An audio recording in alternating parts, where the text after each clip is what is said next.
मेरे बच्चों, मैं राम केवल सर। आज आप लोगों को पढ़ाऊंगा वैद्युत क्षेत्र, इलेक्ट्रिक फील्ड।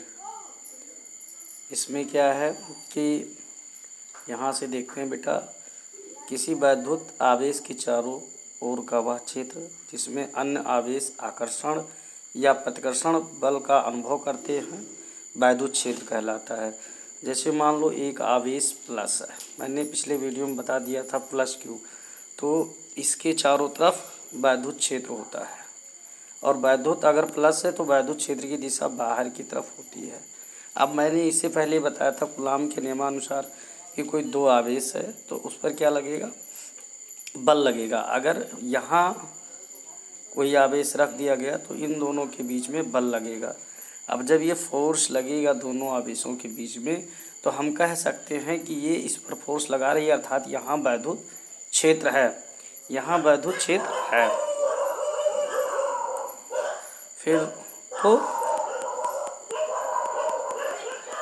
फिर आगे क्या है, किसी वैद्युत आवेश के चारों ओर का वह क्षेत्र जिसमें अन्य आवेश आकर्षण अथवा प्रतिकर्षण बल का अनुभव करता है, वैद्युत क्षेत्र कहलाता है।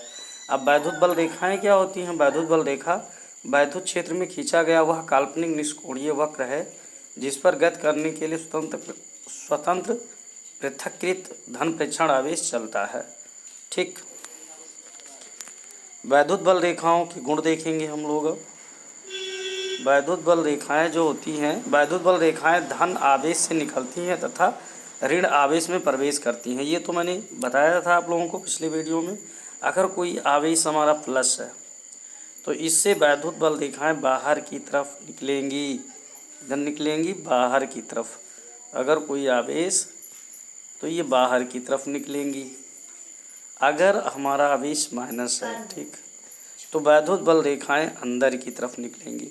और यही वैद्युत बल रेखाओं की जो दिशा है, डायरेक्शन है, ठीक, इलेक्ट्रिक लाइंस ऑफ फोर्स की जो डायरेक्शन है, वही हमारी वैद्युत इलेक्ट्रिक फील्ड की डायरेक्शन होगी।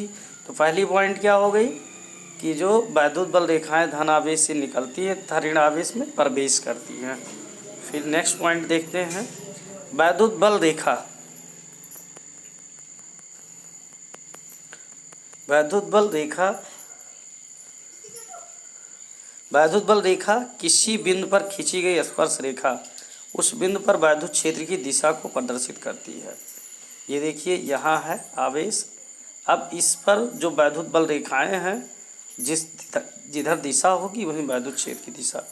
तीसरी पॉइंट, वैद्युत बल रेखाएं एक दूसरे को नहीं काटती हैं, क्योंकि एक दूसरे को काटने की स्थिति में ये एक ही बिंदु से दो स्पर्श रेखाएं खींची जा सकेंगी जो वैद्युत क्षेत्र की दो दिशाओं को प्रदर्शित करेगी, जो कि पार्शियल नहीं है।